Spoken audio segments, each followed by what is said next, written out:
माँ दुर्गा के 8वें रूप का नाम है महागौरी। नवरात्रि की अष्टमी तिथि को महागौरी की पूजा और उपासना की जाती है। अपने भक्तों को माता महागौरी अमोघ शक्ति प्रदान करती हैं और उनके सारे पापों का नाश कर उन्हें पवित्र और अक्षय पुण्य का अधिकारी बनाती हैं।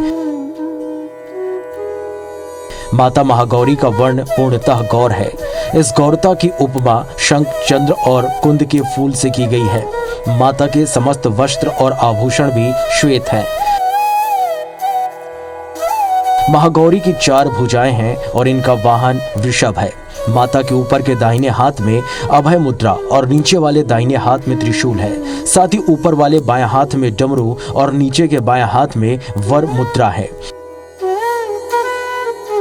देवी के श्री विग्रह में परम शांति का भाव दिखता है। अपने पार्वती रूप में भगवान शिव को पति के रूप में पाने के लिए माता ने बड़ी कठोर तपस्या की थी। इस तप के कारण माता का शरीर एकदम काला पड़ गया।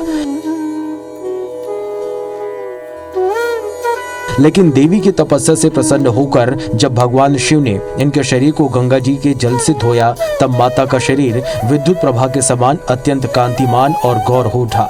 तभी से इनका नाम महागौरी पड़ा। महागौरी का ध्यान, स्मरण, पूजन और आराधना भक्तों के लिए सभी प्रकार से कल्याणकारी है। इनकी कृपा से भक्तों को लौकिक जीवन में ही अलौकिक सिद्धियों की प्राप्ति होती है।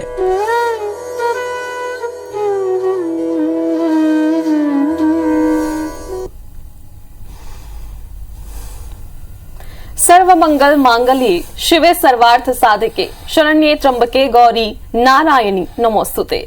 या देवी सर्वभूतेषु मां महागौरी रूपेण संस्थिता नमस्तस्यै नमस्तस्यै नमस्तस्यै नमो नमः। शक्ति की भक्ति के महापर्व नवरात्रि का आज 8वां दिन है। इस दिन का खास महत्व होता है। इस दिन मां के शक्ति स्वरूपा मां महागौरी की पूजा अर्चना की जाती है। श्वेत आभूषणों और वस्त्र से सुसज्जित माता महागौरी की आराधना से भक्तों के सारे पाप नष्ट हो जाते हैं। इस विशेष मौके पर हम आपको देवी के महागौरी रूप की महत्ता, उनकी आराधना, भक्ति और शक्ति से परिचित कराएंगे। तो हमारे साथ कार्यक्रम में मौजूद हैं पंडित प्रियशरण त्रिपाठी जी। पंडित जी, स्वागत है आपका। जी धन्यवाद। तो चलिए शुरू करते हैं आज का विशेष कार्यक्रम।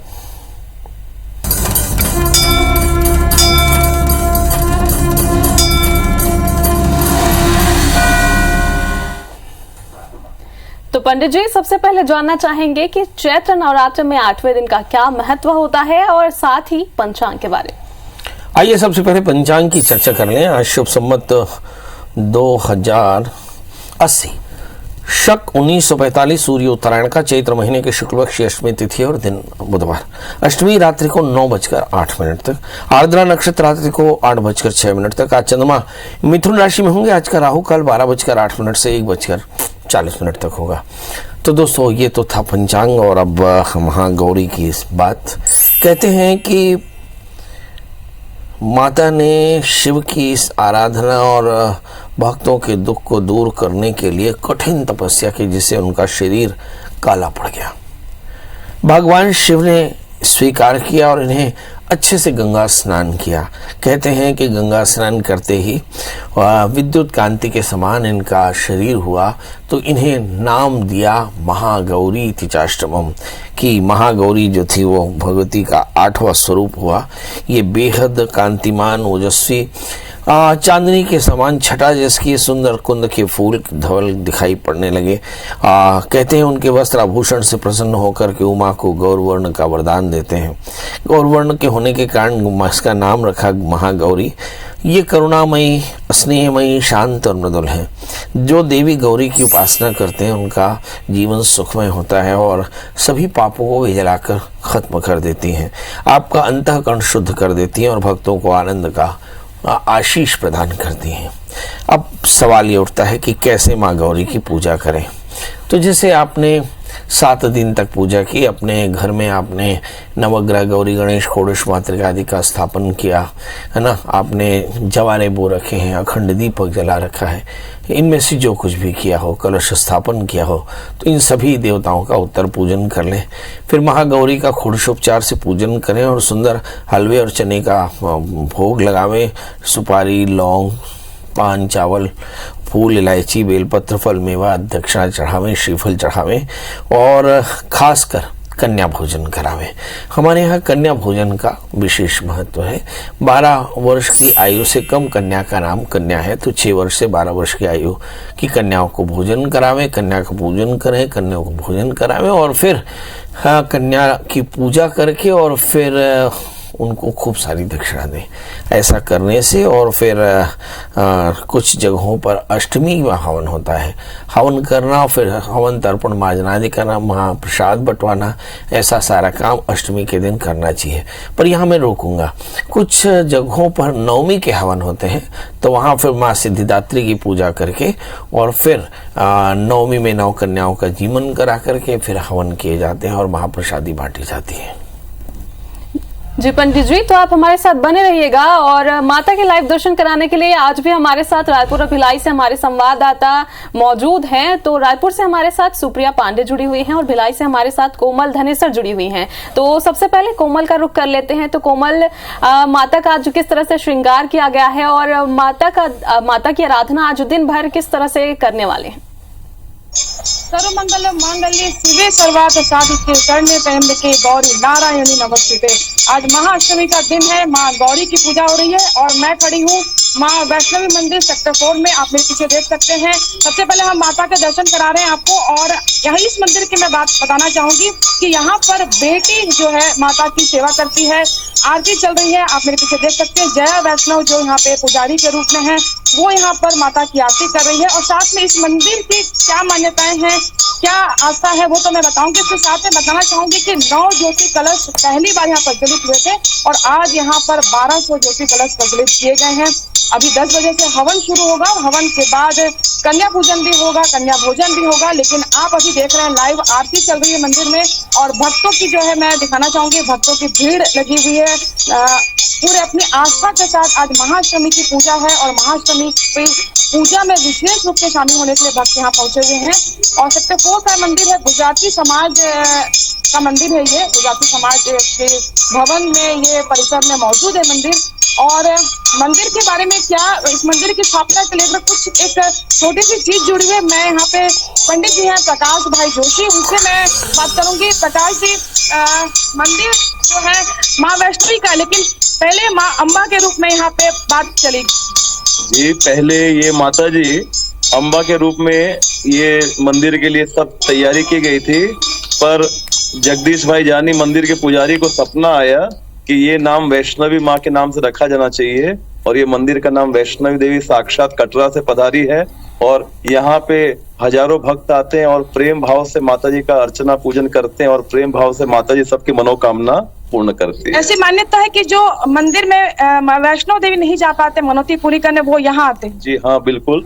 कई बार जो भक्त की शक्ति न हो, वहां न जा पाए, यहाँ के भी अपनी मन्नत पूरी करते हैं। जी हाँ, आपने देखा ये मंदिर ऐसा है, मान्यता यहाँ पे ऐसी है कि जो वैष्णो देवी नहीं जा पाते जम्मू कटरा, वो यहाँ आकर दर्शन करते हैं। और मेरे साथ अभी जया से मैं जुड़ने जा रही हूँ। जया, चूंकि आप देखेंगे अक्सर मंदिर में पुरुष पुजारी होते हैं, पर जया यहाँ पर आपके पास जो आएंगे वापस। चलिए रायपुर का रुख कर लेते हैं, जहाँ सुप्रिया हमारे साथ महामाया मंदिर से लाइव जुड़ी हुई है। तो सुप्रिया, आज अष्टमी है और आज कन्या भोज का भी आयोजन मंदिरों में किया जाता है, घरों में भी किया जाता है। तो मंदिरों की बात करें तो मंदिरों में क्या विशेष आयोजन है आज के लिए? बिल्कुल, देखिए आज अष्टमी है और आज माता महागौरी की पूजा हो रही है। हम रायपुर के महामाया मंदिर में मौजूद है और आपको सीधी आगे तस्वीर दिखाएंगे। आप देखेंगे कि भारी संख्या में यहाँ पर भक्त पहुंचे हुए हैं। चूंकि आज अष्टमी का दिन है, इसलिए यहाँ पर देवी माँ की स्तुति भी की जा रही है और अभी आरती जस्ट देवी माँ की संपन्न हुई है। तो इस तरीके से यहाँ पर विशेष रूप से देवी माँ की पूजा की जा रही है और हम देवी माँ का श्रृंगार भी दिखाएंगे आपको।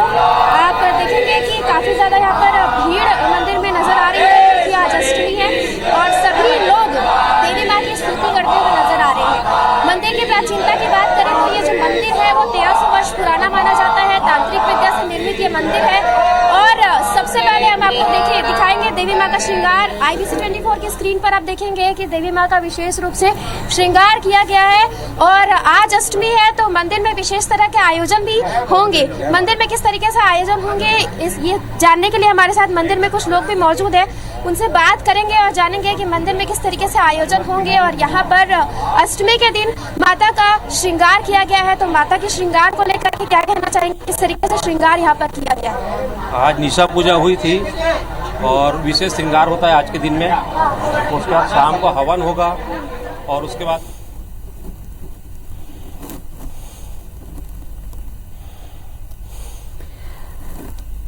जी सुप्रिया, तो आपकी आवाज नहीं आ पा रही है हमें, लेकिन मंदिरों में हम देख सकते हैं काफी भीड़ है और श्रद्धालु सुबह से पहुंचे हुए हैं। आरती का समय है, भक्त माता की श्रद्धा में लीन है और आज महागौरी दुर्गा के महागौरी स्वरूप की पूजा की जा रही है। अष्टमी का आज दिन है और आज ही के दिन कन्या भोज का भी आयोजन किया जाता है। घरों में और मंदिरों में दोनों ही जगहों पे श्रद्धालु कन्या भोज का आयोजन करते हैं, कन्या बुलाते हैं और उनको भोज कराते हैं। तो फिलहाल सुप्रिया और कोमल, आप दोनों का ही बहुत बहुत शुक्रिया कि आपने माता के दर्शन कराए। और पंडित जी आप हमारे साथ बने रहिएगा। तो पंडित जी, अब राशिफल की बात कर लेते हैं। तो राशि के अनुसार किस तरह से माता की आराधना करें, पूजा करें और कन्या भोजन के दौरान क्या करें और क्या ना करें, ये भी बताइए। चलिए राशियों की शुरुआत करते हैं और जानते हैं मेष राशि। मेष राशि वाले जातकों के लिए लग्न में पड़े हुए राहु, तो ये नारियल और नारियल से बने मिष्ठान भगवती को अर्पित करें, ओम गौरी नमः इस मंत्र का पाठ करें तो उनके राहु के कष्ट दूर होंगे। वृषभ राशि वाले जातकों के लिए देखते हैं कि इस समय राहु 12वें स्थान में होंगे, तो सिद्ध कुंजिका स्तोत्र का पाठ करें और माँ दुर्गा के महागौरी रूप का पूजन करें और पंचमेवा, सुपारी, सफ़ेद चंदन और फूल चढ़ाएं, मिश्री का भोग लगाएं तो उनके लिए ये 12वें राहु का कष्ट दूर हो सकता है, उनकी मनोकामनाएं पूर्ण होंगी। बात करते हैं मिथुन राशि की। इस राशि में सब कुछ बहुत बेहतर है, तो सुंदर केला, धूप, फूल, कपूर इत्यादि से पूजन करें और ओम महाशक्ति नमः इस मंत्र का एक माला जाप करें, कवच का पाठ करें तो फायदा होगा। अब बात करते हैं कर्क राशि की। इस राशि में हम देखते हैं कि जो शनि इत्यादि ग्रहों की जो स्थितियां हैं वो बहुत बेहतर नहीं है, एक्चुअली अष्टम स्थान में है। तो कर्क राशि वाले जातकों के लिए महागौरी की पूजा में बताशा, चावल, दही इत्यादि अर्पण करें और ओम क्लीं ह्रीं वरदाई नमः इस मंत्र का एक माला जप करें और दूध से बनी मिठाइयों का भोग लगाएं तो इन्हें फायदा होगा। बात कर लेते हैं दोस्तों सिंह यानी लियो की। इस राशि में भी खासा बवाल है कि यहाँ पे हम देख रहे हैं कि जो बृहस्पति है वो 8वें बैठे हैं सूर्य और बुध के साथ में, तो जाहिर है कि थोड़ी उलझन होगी, ना हो स्थान में राहु भी है। तो ऐसी स्थिति में माता गौरी को तांबे के पात्र में रोली, चंदन, केसर, कपूर से आरती उतारे और जीवन में सफलता पाने के लिए ओम सहस्रार शिवाय नमः इस मंत्र का एक माला जप करें तो इन्हें फायदा होगा। बात कर लेते हैं दोस्तों कन्या राशि की, यानी मेरी राशि है और इस राशि में भी अच्छी खासी बवाल मची हुई है। तो इस बवाल का क्या करना है, तो इस राशि में हम देखते हैं कि 8वें स्थान में पड़े हुए राहु और 7वें स्थान में गुरु, सूर्य, बुध, शनि, मगर सूर्य, बुध गुरु है और मगर 6ठे स्थान में शनि है। तो इस राशि वाले जातकों के लिए चाहिए कि ये महागौरी की उपासना में ओम क्लीं ह्रीं वरदाई नमः इस मंत्र का जप करें और माता को खीर का भोग लगाएं तो फायदा होगा। और अब बात कर लेते हैं तुला राशि की। इस राशि में हम देखते हैं कि लग्न में केतु, 7वें स्थान में राहु, यानी कहीं लाइफ पार्टनर की सेहत बेहतर नहीं, कहीं रोग बढ़ा हुआ, कहीं शत्रुता बढ़ी, कहीं संतान को लेकर चिंता। तो इन सब का निदान करने के लिए आपको चाहिए कि आप सुंदर दूध, चावल और लाल चुनरी चढ़ाएं, माने खीर चढ़ाएं और साथ में लाल चूनर चढ़ाएं, कपूर और देसी घी की बाती की आरती करें और गुलाबी रत्न से बनी माला का प्रयोग करके और ओम ह्रीं श्रीं महागौरी नमः इस मंत्र का जप करें तो फायदा होगा। अब बात कर लेते हैं दोस्तों वृश्चिक यानी स्कॉर्पियो की। इस राशि के जातक ज़्यादा संकट में हो सकते हैं एग्जैक्टली क्योंकि इस समय ग्रहों की स्थितियां उनके लिए बहुत फेवरेबल नहीं। 6ठे स्थान में राहु के साथ में शुक्र है, उनकी शत्रुता बढ़ती नजर आ रही है, खर्च उनके बढ़ते नजर आ रही, यात्राएं काफ़ी करनी होंगी। तो इस राशि वाले जातकों के लिए थोड़ी सावधानी की जरूरत यहाँ पे 8वें स्थान में मंगल के साथ में चंद्रमा है, तो इसके लिए बहुत जरूरी होगा कि महागौरी की उपासना में लाल फूल, चावल, गुड़ और चंदन के साथ महागौरी की पूजा करें, आरती उतारें कपूर से और मंत्र पढ़ें ओम श्रीं क्लीं ह्रीं वरदाई नमः। इस मंत्र का एक माला जप करें, कलाकंद का भोग लगाएं और शहद अर्पित करें तो फायदा होगा। बात करते हैं दोस्तों धनु राशि की। इस राशि में हम देखते हैं कि ग्रहों की स्थितियां वो बाकी ग्रहों के तुलना में बेहतर है, क्योंकि 7वें स्थान में मंगल के साथ में चंद्रमा है। हालांकि 5वें स्थान में राहु शुक्र है। संतान को लेकर चिंता यहाँ भी बनी हुई है, तो करना क्या चाहिए? तो इस राशि वाले जातकों के लिए हल्दी, केसर, पीले फूल, तिल अर्पित करें, ओम गौरीये नमः इस मंत्र का पाठ करें और बेसन की मिठाई और केले चढ़ाएं। बात करेंगे दोस्तों मकर राशि की। इस राशि में हम देखते हैं कि सरसों के तेल का दिया, फूल, कुमकुम अर्पित करें, नवाण मंत्र का जप करें और साथ में माँ को उड़द से बनी हुई मिठाइयों का भोग लगाएं तो फायदा होगा। बात कर लेते हैं दोस्तों कुंभ राशि की। इस राशि में शनि स्वग्रही होकर बैठे, धनस्थान में सूर्य, बुध, गुरु।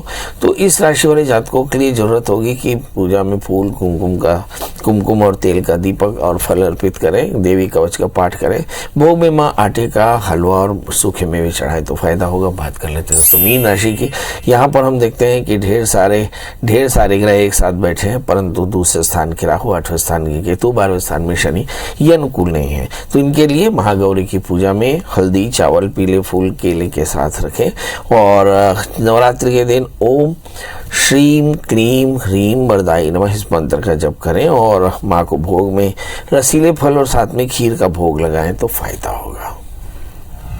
जी पंडित जी, तो आपका भी बहुत बहुत शुक्रिया राशिफल के लिए। तो आज 8वें दिन माता के दर्शन के लिए मंदिरों में काफी भीड़ है और आज के दिन नौकन्या भोज का आयोजन भी किया जाता है, इसलिए भक्तों के घरों में भी विशेष पूजा आराधना की जाती है। माँ को प्रसन्न करने के लिए श्रद्धालु सच्चे मन से माँ की पूजा कर रहे हैं। तो कल भी हम आपको बताएंगे माँ सिद्धिदात्री की महिमा और माँ के दर्शन भी कराएंगे। तो इसी के साथ खास पेशकश में फिलहाल इतना ही। नमस्कार।